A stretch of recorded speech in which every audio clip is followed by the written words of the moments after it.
the leader you're looking for is you. It's already there. It's not something in the future. We can educate people. I can make them smarter in whatever, cardiac resuscitation, trauma, sports medicine, and all that.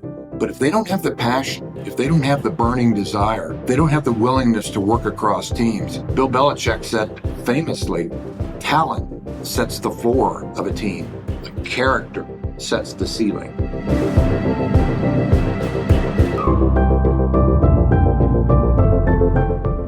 That's Dr. Thom Mayer. He's one of the world's most widely sought speakers on leading in times of crisis. He's been called the master of disaster as he's led medical efforts in multiple high-profile crises. After 9/11, Dr. Mayer served as the command physician at the Pentagon rescue operation. And in 2022, he led a mobile training team that cared for the internally displaced people of Ukraine, as well as trained over 1,700 doctors, nurses, and paramedics during the war. He's also got some beautiful insight on leadership in his latest book, Leadership is Worthless, but Leading is Priceless, What I Learned from 9/11, the NFL, and Ukraine. So you'll learn 1, the critical step to leading well, 2, the recipe for a great workplace culture, and 3, why to suck down instead of up. I'm Pete Makaitis. This is How to Be Awesome at Your Job. And now, here's Thom.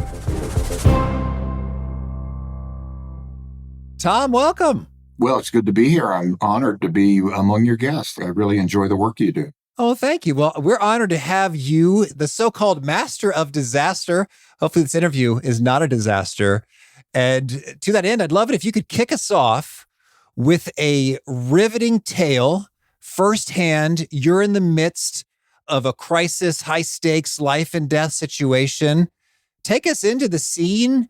What went down and what was a key learning that you picked up that's really influenced some of your work and writings? Well, there could be many of them, but since we're recording the day after 9/11, I can remember vividly what it was like to go to the Pentagon on 9/11/2001. I was summoned there to become the command physician. It was looking at the gates of hell. It was like a movie scene. Everyone who was there that day felt, as I did, that this can't be real.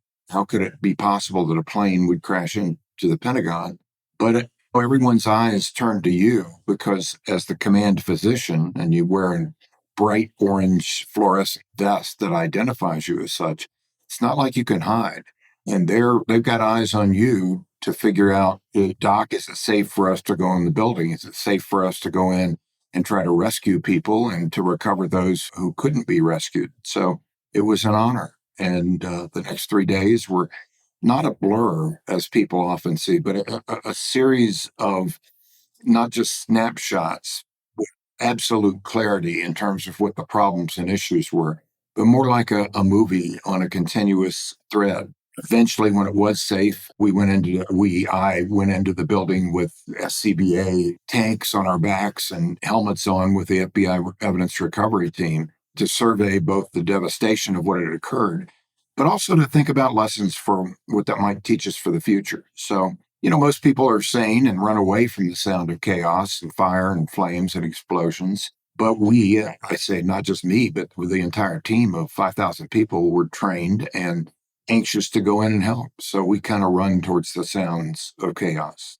Well, that's quite a turn of phrase, run towards the sounds of chaos. And has that been sort of a recurring theme or lesson or a recommendation you give to leaders and professionals in the midst of them doing their daily work, even if it's lower drama, lower stakes? Yeah, absolutely. I get this question of, to me, that's an honor and one we should all embrace.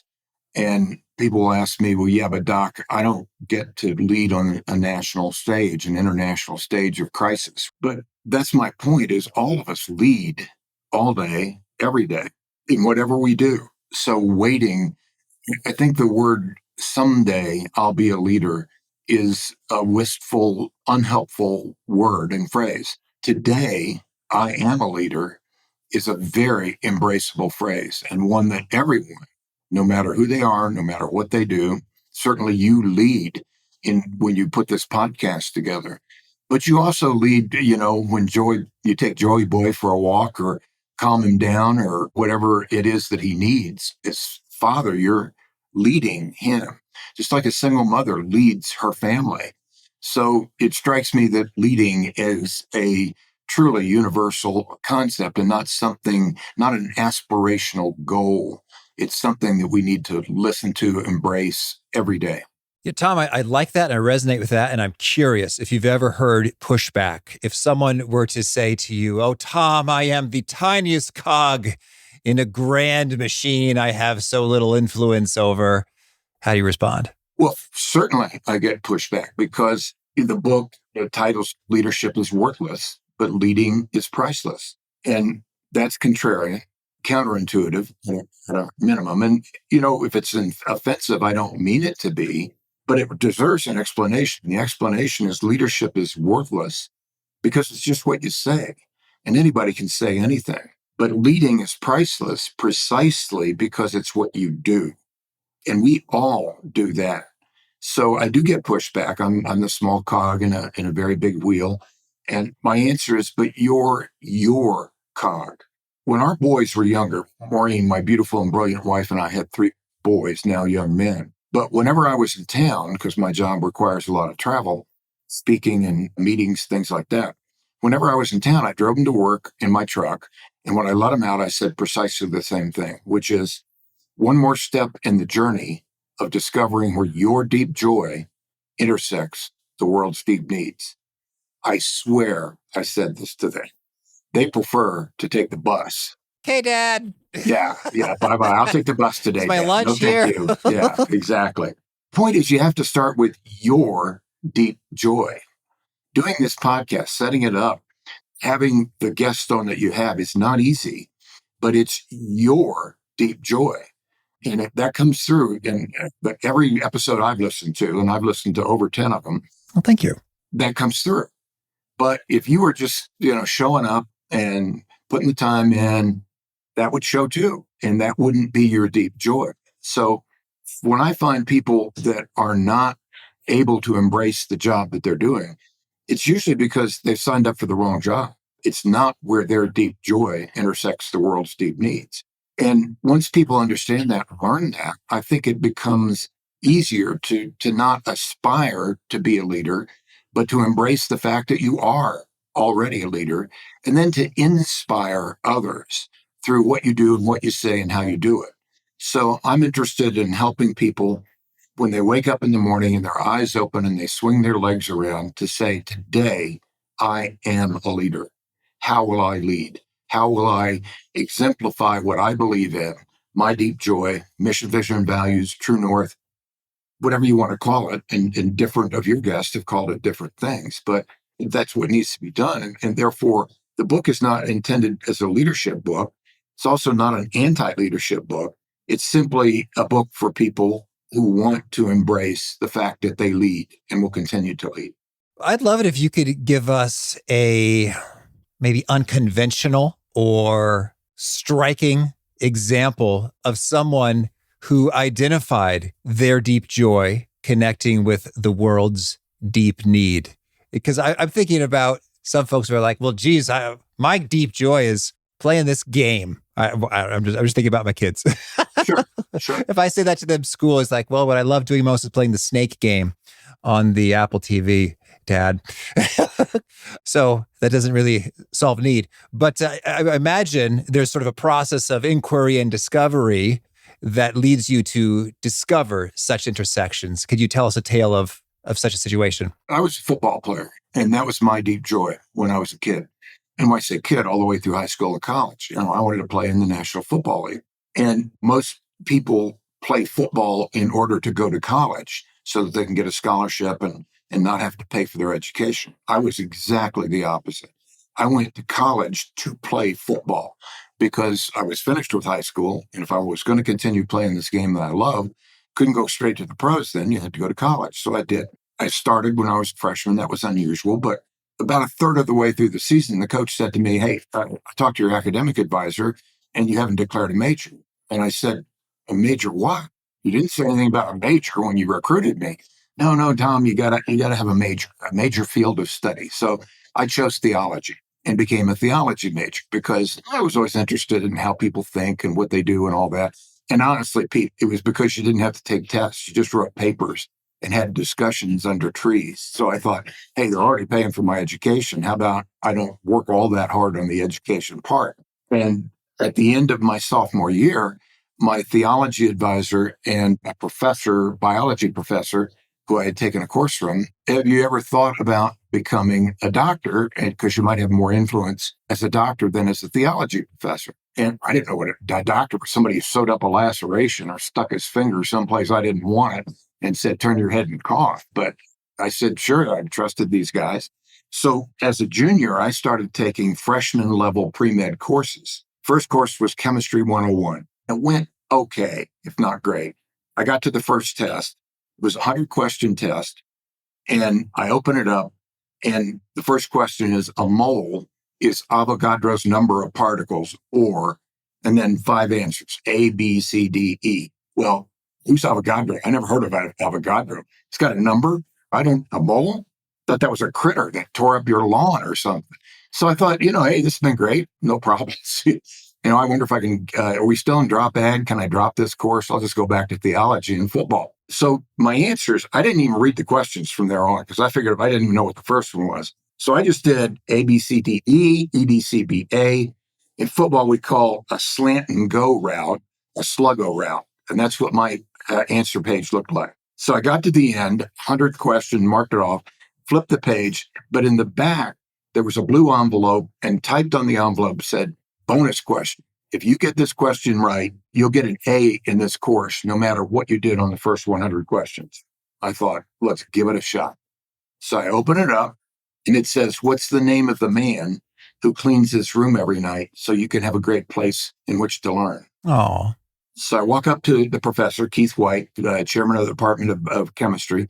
I said, Dr. White, this bonus question. And he smiled. And I said, you want his first name or his last name? And he said, Tom, if you can give me his first name and his last name, I'll not only give you an A in this test, I'll give you an A on this course, as long as you show up, and as long as you do your work. And I said, well, Dr. White, what if I can give you his wife's name and the names and ages of the 6 kids? He stood up, took his glasses off, pointed at me, and said, Tom, if you can do that, I'll give you an A in every chemistry course you take, as long as you show up and as long as you do the work. And he was as good as his word, and I was too. And so all my chemistry courses from him, I got an A in. And so what's my point? You asked me about... If I may time out, how did you happen to know him so well, the person who cleans the facility?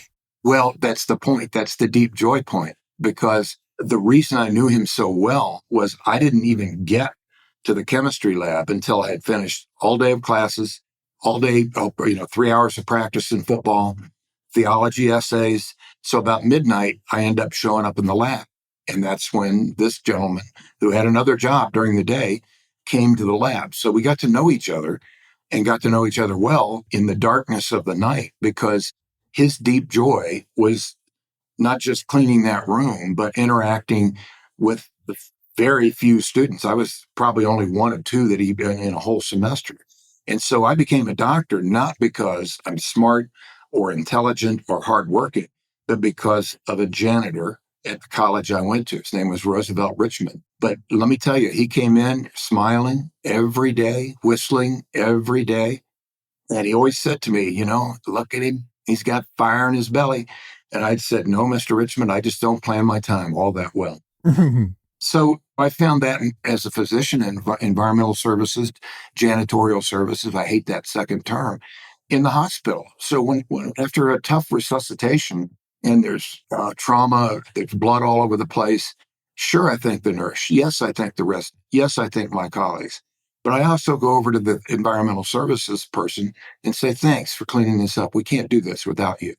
So I think as you go through your day, counterintuitively, you're going to see people that may not have CEO after they may not work and live in the C-suite, but they live in the C-suite of their life, of their family, of their job. Mm-hmm. So a long way to travel to answer your question, but they're everywhere. Deep joy folks are literally everywhere, in my opinion. That is beautiful. Thank you. So cool. So cool. Well, so tell us then, your book, Leadership is Worthless, but Leading is Priceless. We've already shared a couple principles and some gems. Are there any top things you think most of us are getting wrong about leadership, and some key reframes or principles that you just wish the world would internalize? So I really want people to do three things. Number one, to think about leading, not leadership, but leading, a verb, active voice, the actions in a radically different way. Number two, I want them to act on that within a week, because if people listen to this or any of your podcasts or anything that they hear or read or see and aren't moved to action within a week, they're probably not going to do it. They may be, wow, that was interesting. But if it doesn't change what you do, so I want you to think, I want you to act. And the third is to innovate. And the reason we have to innovate, I think, is because the way we're working isn't working, or it isn't working well enough or as well as it could. So that innovation is an iterative process in everyone's life. But it doesn't occur at the speed of genius or intelligence or creativity. It occurs at the speed of trust. Because if we don't trust each other, we won't step outside the lines. We'll be afraid of failure. And when you begin to look at it that way, the answers are not above us, as most people think. The answers are within and among us. The answers aren't in the C-suite. The answers are in the we-suite, the people who do the work, no matter what the work is. So what I would say to your listeners is the leader you're looking for is you. It's already there. It's not something in the future. I personally think if people call others future leaders, I think that's absolutely a demeaning thing to say, as if I'm a leader, but you're not. The boss is somebody who thinks that he's the most important person in the room. But the leader knows that her job is to make sure that everyone else in the room feels that they're the most important person in the room. So that somewhat epiphanous moment. And again, I'm okay with aspirational, developing, emerging. But the idea of calling someone a future leader within those words, I guess as a theology major, I think all words have meaning, but all actions and behaviors have meaning. You're already there, folks. The leader you're looking for is you. Just embrace it and yes, improve it, but live up to what it is you believe in the first place. Don't think, well, someday in the future, it'll happen to me. Yeah, well, it's funny when you say future leaders. I think I've heard that most often in the context of I was a high school student at leadership conferences, of which I was a big fan and attended many. But yeah, when you say it like that to grown-ups in the midst of their job, that does feel demeaning, and it reminds me of like, I think of you as a child, but even children, I would say are leading. I'm thinking about my 6-year-old Johnny is leading his younger siblings and influencing them in positive, beautiful ways, which is heartwarming to see. So yeah, aspiring, emerging, but also, yes, here and now. Well, that's a great example because, we have three boys and we now have 5 grandkids, and they lead their families. Those other kids, younger kids, look up to them and model their behavior after them. So Johnny can feel like, well, I'm just a 6-year-old, or he can feel like, son, I saw what you did. That was incredible. Thank you for doing that. I appreciate that. Same world, but 2 different worlds altogether, if you think about it in that way. So if we want to think about leading in a radically different way, is that right there? The radically different way, the we suite, not the C-suite? Yeah, I think you have to talk about, it's not the C-suite that matters. It's the we suite. It's the people who do the work. There's a concept that Kirk Jensen, one of my research partners, and I coined called hardwiring flow. And that means hardwiring flow into systems and processes. What's hardwiring flow? It means stop doing stupid stuff and start doing smart stuff. Well, who's going to identify the stupid stuff? Well, I think the people who do the work know what the stupid stuff is. And they also know if we can innovate at the speed of trust, if we can make failure our fuel, they'll devise the solutions that work best for the customer, for the patient, in my case, in terms of emergency medicine and sports medicine, as opposed to the C-suite. Now, it doesn't mean that the C-suite doesn't have an important role. The role is not making decisions, not devising new solutions, not saying, well, leading consists of vision. I'm the chief vision officer. Well, the people who do the work are the ones who can best see what the vision is for how to improve the work, number one. But the C-suite then begins to say, my role is to create these enzymatic catalytic reactions which allow the we suite to do their work, which leads to corollaries, making failure your fuel, number one. Number two, it's not the words on the walls that matter, it's the happenings in the halls. As an emergency physician, in tough situations, if I got to look up on the wall to figure out what I'm supposed to do, something's wrong. Hang in there with a cat. Yeah, let me figure this out here. So I think it's not necessarily an inversion of the traditional ways of thinking about things. It's a reframing of what I found the reality of leading in times of crisis to be. You say, do more smart stuff and less dumb stuff. The people who are closest to the action see what's the dumb stuff. And I think that is, boy, in the game of leadership effectiveness, I don't know if that's maybe a third or a half of the battle is just creating the environment. We've had Amy Edmondson, who talks about psychological safety and researches it, on the show a couple times, in terms of, do you really have an environment, a culture, systems, processes, incentives, whereby folks are encouraged and freely, safely are able to speak up and say, hey, I noticed we're doing this dumb thing. Maybe we should do this other thing instead. And then will that be received and acted upon, or will it just be poo-pooed? Or it's just like, or just ignored, like, that's weird. Or, or more or less send the message explicitly or implicitly, shut up, this is the way we do things around here, and we're really too busy to worry about this irrelevant little thing that you've brought to our attention, little peon. So sometimes it really does feel like that's the vibe in a lot of organizations and teams and cultures. And I think it is so toxic to our long time flourishing. But you're the expert. I'm just the rambler. How do you think about setting up a situation where folks can surface, hey, there's some improvement opportunities and let's get after them? Well, I couldn't agree more with the way you framed it. I think my friend Mark Verstegen, who was originally called Athletes Performance, now Team Exos. He's the performance director for the NFL Players Association, one of my partners in terms of keeping our players healthy and safe. But he says it well. Simple things done savagely well. And we've made life more complex than it really is. In many ways, perhaps because I was a theology major, we're almost reinventing and rethinking Aristotelian wisdom. And what I mean by that is this. Aristotle famously said, we are what we repeatedly do. The excellence then is not a virtue, but a habit. Well, if that's true, and I believe it deeply to be true, hence, the leader you're looking for is you, the answers are not above us, they're within and among us, then we begin to realize that, I hear about culture all the time. We have a great culture. And I go to organizations and 50% burnout. They want to talk about accountability, burnout, leaders and leading in times of crisis. And my answer is, if your culture is so great, why are 50% of your people burned out? Because burnout, Christina Maslach is a close friend, and I talked to her many times. And guest on the show. Yeah, listen to that one. It was great, as it always is. But to me, burnout is simply the fact that you're unable to feel your deep joy at work.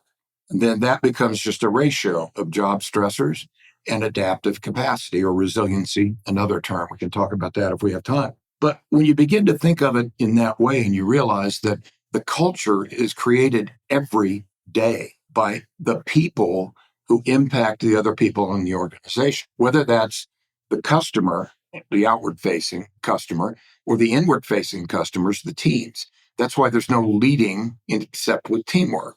So the work begins within each of us, but it turns towards teamwork because we work in teams. So how do you start that? Well, you hire right. I'm a lot less interested in hiring, brilliant resumes than I am motivated people, motivated by their deep joy, their passion, their servant leadership, all these terms that we're used to, but easy to say, but harder to do, because we can educate people. I can make them smarter in whatever, cardiac resuscitation, trauma, sports medicine, and all that. But if they don't have the passion, if they don't have the burning desire, they don't have the willingness to work across teams. Bill Belichick said famously, talent sets the floor of a team. Character sets the ceiling. And when we look at the character of people when we hire them, we say, I don't want you to just show up for work. I want you to show up for work with passion, joy, with intensity, and with ideas on how this work could be better. So you have your job, but you also have the important job of helping that job be better and easier for the people who do it. Because as you know, and you've talked about this in the show before, intrinsic motivation is why people do things. Not because the boss says so, but because they realize this better serves their deep joy. It's easier for them and it's better for the customer or patient or whoever it is that we're at that job for. So I think hiring right and creating that culture on day one before they ever come into the organization is critical and neglected in many organizations. All right. Well, Thom, tell me, any other top do's and don'ts you want to make sure to put out there before we hear about some of your favorite things? What I learned at the Pentagon, I'm asked that question often. Just tell me one thing you learned at the Pentagon. And the answer is stop sucking up. Okay. Start sucking down. And what I mean by that is on day one, September 11th, in the afternoon with the fire raging, there were 32 generals, 2-star or above, standing behind me at the Pentagon. Great people, impassioned people, deep joy, saying, Doc, tell us what you need and we'll get it for you, because that was their people inside that burning building. Now, I could have spent 3 days, which I did, on site, sucking up to the generals. It wouldn't have done me any good. It wouldn't have, and more importantly, it wouldn't have done the people I was serving, the paramedics, the firefighters, and structural engineers. So suck down is what we need to do. And that was the structural engineers, the Army Corps of Engineers, shoring up that building, fixing that gash where American Flight 77 blew through the southwest wall of the Pentagon, all the way into the A ring, the inner ring of the Pentagon, the firefighters, the paramedics. And I think that's true in most organizations. People need to stop sucking up and start sucking down. If you have a bunch of suck ups, most of us can't stand that. But that comes when you talk about future leaders instead of you are leading today. What can I do to make your job better and our customers' lives, patients' lives in my case? So one piece is just that. Stop sucking up, start sucking down. Okay. And so when you say, so sucking up, we understand to me, and you say, oh, is there anything I can do for you, sir or madam? I think you're so wonderful and so smart and so brilliant. And oh, let me get that for you right away. And so we sort of want to take that approach of, I don't know, deferentialness or kindness, service, etc., to serve those who are on lower levels of the org chart, so that we see, what do you need? What can I do for you? How can we make your life easier, better, resource you such that you can do what you need to do well? And you phrased it perfectly, particularly the voice inflection. But that voice inflection, that sucking up is kryptonite to creativity, absolute kryptonite to creativity. Because when most bosses say, think outside the box, they don't mean that. They mean think inside my box, think the way I think. Outside of your box and inside my box. Exactly. And, guess what the boss is thinking? It's no way to live. No way to live for the people doing the work. It's really no way to live for a leader, because it's frustrating. You really want them to, hey, blow me away. Give me an idea. Let's think about how this could be done differently. Again, contrarian, but I think in my life, at least, has been one of the keys to success. Okay. Any other top do's and don'ts? It's just the leader you're looking for is you. Everyone in every organization is a leader, number one. Number two, everyone in every organization is a performance athlete, no different than my athletes in the NFL, involved in a cycle of performance, rest, and recovery. Performance, rest, and recovery. And as you know, we've neglected rest and recovery, which is part of the reason we have so much burnout, moral injury in our society these days. So invest in yourself, invest in your team of people. And then third, the work begins within. We always start within ourselves. People say, well, do you ask people in an interview what keeps you up at night? And the answer is no, hell no. I ask them what gets you up in the morning. That's what I care about. And that's why I say the work begins within. But it turns towards teamwork. So the skills of teamwork, perhaps a future podcast we can do together, but an absolute part of success personally and within organizations. Big thanks to Thom for sharing his wisdom with us. And big thanks to our sponsors. Check them out. All right. Well, now could you share with us a favorite quote, something you find inspiring?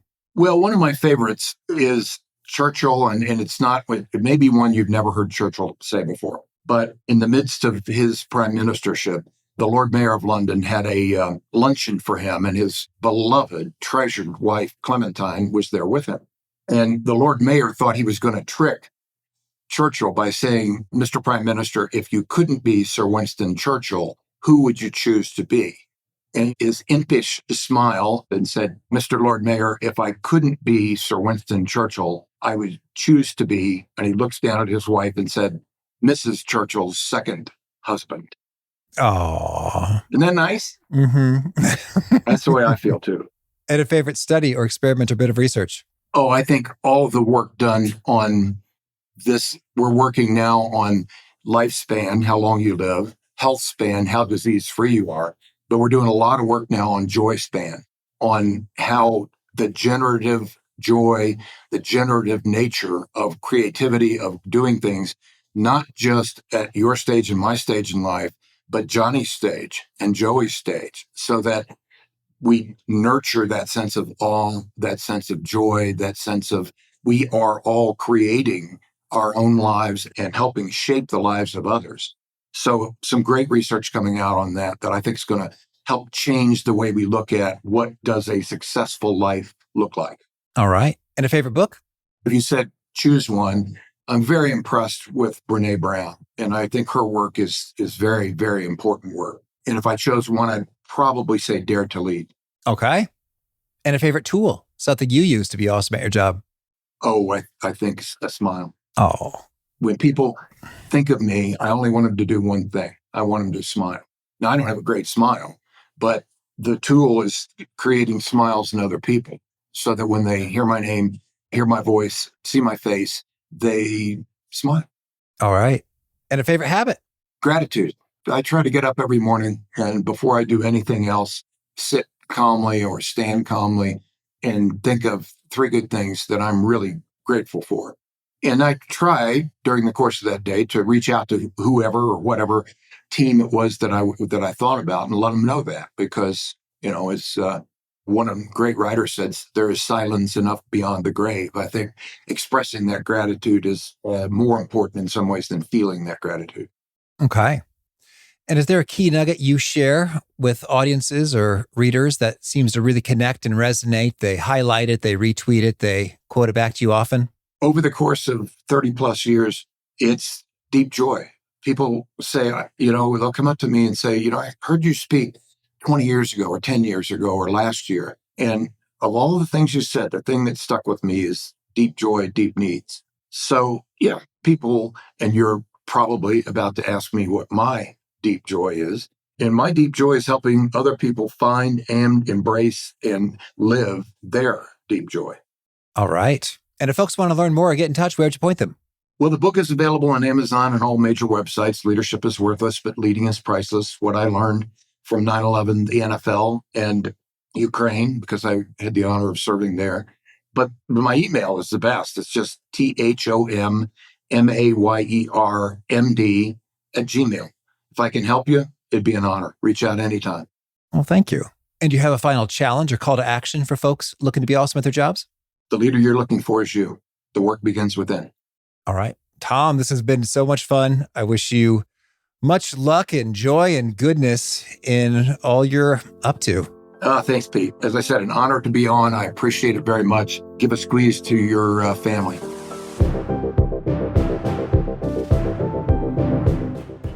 I'm such a fan of Thom's perspective on sucking down instead of sucking up, because I think if we put the effort, the energy, the attention to detail, maybe even a little bit of the anxiety, the the big boss is coming. We got to really, really get ready to really wow him, wow her, delight them, and all that we can do. And to say, what if we took that same kind of an attitude of service, delight, impressing, wowing to those that we were serving at less senior experienced roles in the organization? Wouldn't that be beautiful to have that level of effort, attention, oomph in serving that diligently? And what kind of loyalty, camaraderie, good culture vibes can that unlock? Just been thinking about that. Am I sucking down as hard as I'm sucking up? Big thanks to Thom. If you want to check out the show notes or the transcript or the links to apps that we've referenced, please pay us a visit at awesomeatyourjob.com/EP998. Hope to catch you next time, and peace.